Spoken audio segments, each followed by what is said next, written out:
Hey, what's going on YouTube? It's your friend Siren Frost, and I'm coming at you with a collaboration video today of a deck profile debut. This is a debut deck profile in collaboration with St. Patty's today, so happy St. Patrick's Day to all of you who love the green and smoke the green or fuck the green, you know, whatever you want to do your worst on St. Patty's Day. And don't mind the music in the background, it's just like, you know, I forgot to put my turn off my thingy. So anyways, the deck profile I'm going to be showing you guys today. Oh, and by the way, we're bringing back the classic Black Rose Dragon map. My name is still on there to this day. Knight. My original name from a long time ago was named Knight, the Black Rose. And so, in collaboration with this video for St. Patty's, I figured I'd bring back the original Black Plant card that originally started all my beginnings. So, the deck profile I'm going to be showing you guys today is Predaplants. This is another plant deck that I've been working on for maybe a little while, ever since Fusion Enforcers came out with the last support from, I believe, Invasion of Vengeance, I guess? I think. It's one of those guys. But I'm very excited to introduce this deck to you guys. I love it. And I feel like, you know, instead of me talking about Black Rose a lot of times, I mean, don't get me wrong, Black Rose Dragon to this day is still my favorite dragon. Obviously, I still have a playmat of her after all these years. I just don't ever bring out much. But anyways, so I'm here to actually give you guys the deck profile. So without any further ado, let's get on the deck profile and yeah, let's make it work. So I'm starting out with two Predaplant Chlamydosundew. What this little guy does is basically a polymerization, but as long as it has to be on the field. His ability is monsters with a Predator counter that you use as a fusion materials are treated as dark monsters. During your main phase, you can fusion summon one dark fusion monster from your extra deck using this card on the field and monsters on your hand field and or monsters with a Predator counter your opponent controls as fusion materials. You can only use the effect of Sundew once per turn. So this is like a super polymerization right out of your hand. So basically, as long as he's in play, but this has to work. The only way you can use your monsters, your opponent's monsters, is that as long as they have a Predaplant counter on them. That's the downside. That's why I dropped it down to 2. I was gonna play 3, but I was like, you know what? It won't work as much, but as long as it's in the field, you can basically fusion summon monsters from your hand. I didn't even know about the hand part, so that was my dumbass right there. But now I know what to do. But I think this guy's a kicker, and it's another polymerization in case you lose all 3 of your polymerizations in the graveyard. The next one we're going to talk about is 3 copies of Predaplant Flytrap, one of the most broken cards in the Predator family. Until the newer stuff comes out, this is the deck I'm going to be using as well until for now. But what this little guy basically does is that when once per turn, you can target one face-up monster your opponent controls, and it gets a Predator counter on it. And that, as long as that monster has a Predator counter on it, all of its levels have been dropped to 1. And since if this monster battles a monster with level equal or less than Flytrap, it's automatically destroyed.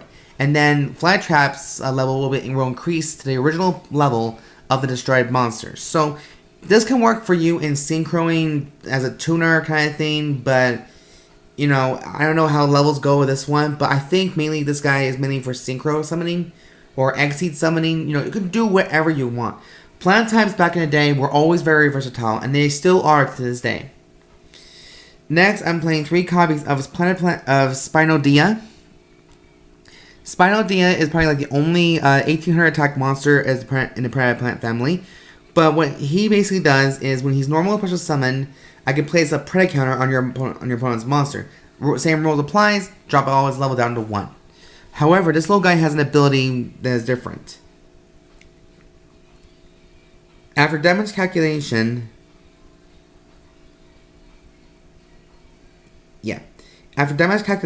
if this card battles a monster with an equal or lower level, you can special summon one Predaplant monster from your deck except Spinodionaea. So this will help you special summon like Sundew or Flytrap. You know, there are so many versatile things. And also Sarraceniant. whatever the case may be. This deck is really good, and I'm so glad I picked up before everyone else decided to, shove it all in their asses. But, anyways, so I'm playing also 2 Predaplant Sarraceniants. This little guy is a kicker for a spider plant. When your opponent declares an attack on you directly, you can special summon this monster from your hand. And if you do, if your opponent's monster battles this creature, it's automatically destroyed. So it does have that man-eater bug ability. However, if it's destroyed by a card effect or by battle, you can add 1 Predap card from your deck to your hand. Now, I'm not sure if it means like if it's short for Predaplants, but we should have said Predaplant, but you get the gist. Next, I'm playing 2 Moray Nepenthes. I used to play all 3 of this little guy, but this guy basically gets 500 or 200 attack for every plant counter or Predator counter on the field. When this card destroys an opponent's monster by battle, you can equip that monster to this card. Once per turn, you can target 1 monster card equipped to this card by this card's effect, destroy it, and if you do, gain life points equal to its original attack. So this will help you also gain life points back if you lose like Solemn Strike's power or Solemn Warning. All these good things that can come out as a positive.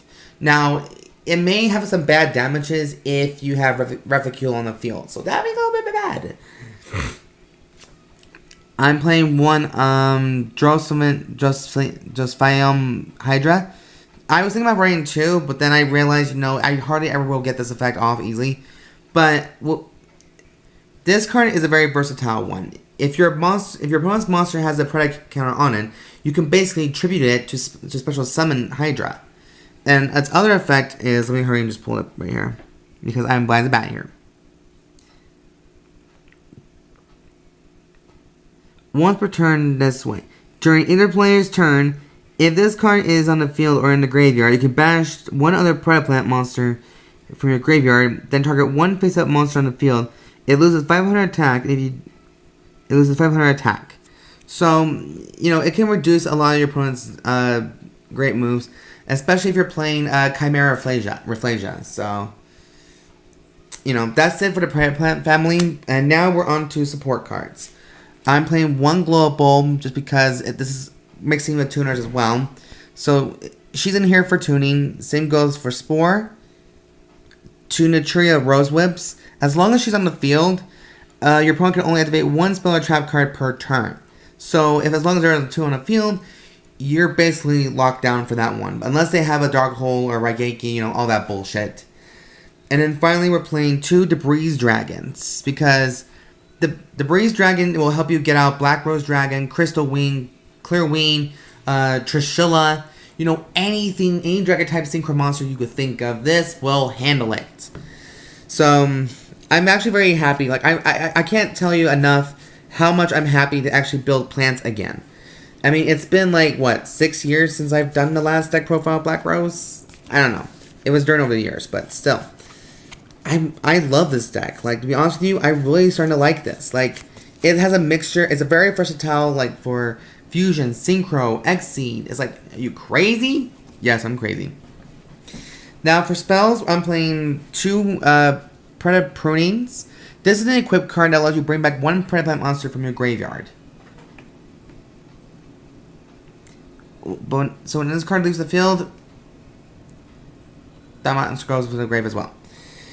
Next, we're playing 2 Predaponics. I don't want to play more than 2, just because, you don't... That cost is 800 life points, you guys. You're basically going to have these 2 on the field, and you're going to take 16 every standby phase. So, that's no bueno right there. But what Predaponics does, once per turn, you can call to the field 1 level 4 or below Predaplant type monster from your hand or graveyard. But the downside is, the effects is all negated. But you can use this for synchroing, Xseeding, fusion summoning with a Polymerization card, or you have a Sundew in your hand. You can do a lot of combinations with this. It's a little small price to pay for 800 life points, but it's well worth it. At least to me it is. And next I'm playing 3 of the classic anime version of Polymerization. Now my friend recommended me try monsters or Fusion Substitute, but that card can only work if you have cards in the field, which makes sense. And you can banish that card from your graveyard and return the fusion monster back to the extra deck to draw a card. That's a pretty good thing, but I want to rush my opponent the best I can with the cards that I will know I will have. Nothing against Fusion Substitute at all. Next, I'm playing 2 Allure of Darknesses. Everyone probably gonna think about, like, why not just run 3? I don't want too many banishments. The two draws is enough. Next, I'm playing 2 Dark Holes and 1 Twin Twister. So this is like you're thinking like this is a little over destruction, a little overkill, whatever you want to take it as. This is mostly just staple cards right now, but this is the deck that I want to collaborate with, so this is a whole new way of me dueling now. So I'm like, why not? And next for trap cards, we're playing 2 Wall of Thorns. It's like a Mirror Force, but for plant types. 1 Vanity's Emptiness, 1 Solemn Warning, 1 D-Prison, 2 Mirror Forces, and 2 of the Call of the Haunted. You're all probably thinking, like, why not just run the other Predaplant trap card? I love that trap card, but the thing is, I'll probably be destroying that monster with the Preda counter anytime. So, what's best for me right now is have defense cards and also special summoning cards. That's it. So that's it for the main deck. Now for the extra deck, we're playing 2 copies of Predaplant Chimerafflesia, one of the best Predaplants I've seen so far. And what she basically does is that if your opponent's monster has a Preda counter on it, banish it. And if this monster does battle involvement in this card, your opponent's monster loses 1,000 attack, and my Rafflesia gains 1,000 attack. Whenever a Chimerafflesia is sent to a graveyard, you can add 1 Polymerization or any other fusion card, spell card from your deck to your hand. So she'll help you get a Polymerization no matter what.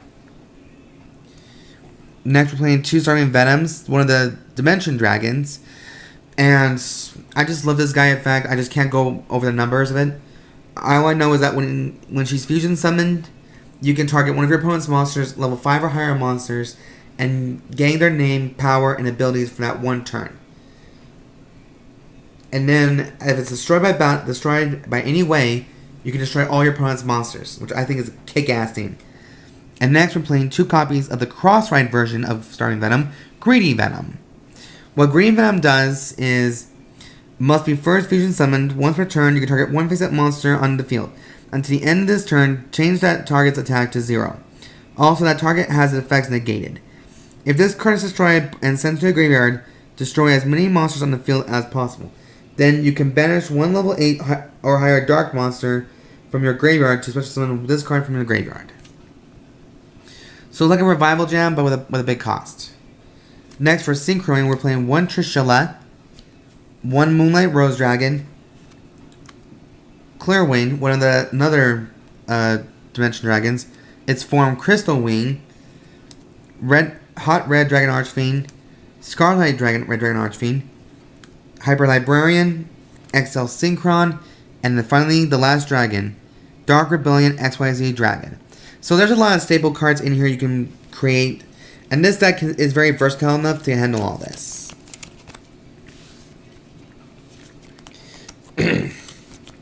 So yes, that is the extra deck that I had to quickly show you before I'm running out of time here. For side deck, I chose to play 2 Maxis in here, in case I get a lot of draw power. 1 for 1, 2 Soul Released, 2 System Downs in case you're go up against ABCs, which I know everybody's still playing ABCs and Cyber Dragons to this day, which sucks, but you know, it is what it is. 1 Book of Moon, 1 other copy of Twin Twister, 1 Torrential Tributes, Bottomless, Fiendish Chain, Imperial Iron Wall, so that not even the ABC players can banish their fucking monsters to get their Buster Dragon dick wet. I'm happy. And then finally, 2 Solemn Strikes. So this is basically a very simple side deck build. Like, you can do like crazy shit if you want to. Now, sadly, I don't have another Imperial Iron Wall, or there'd be 2 in here. So, at the very moment, I gotta just work what I have. So, anyways, guys, that is conclusion of the deck profile debut in collaboration with St. Patty's the Green. So, thank you guys for watching. Be sure to subscribe, like this video, comment down below, thumbs up for it if you want, and, you know, let me know in the comment section what you guys think about this deck profile. I know it's a little bit rushed, I know it's a little long, you can just take it however, but yeah, just let me know how you guys like it, and always, guys, as always, there will be a full deck list down in the description box down below. So thank you guys for watching. I'll see you guys next video, and happy St. Patty's, guys. Go out and get drunk, get lucky, have some wild sex, whatever you feel comfortable with. So I love you all. Have a good night. See you guys next video.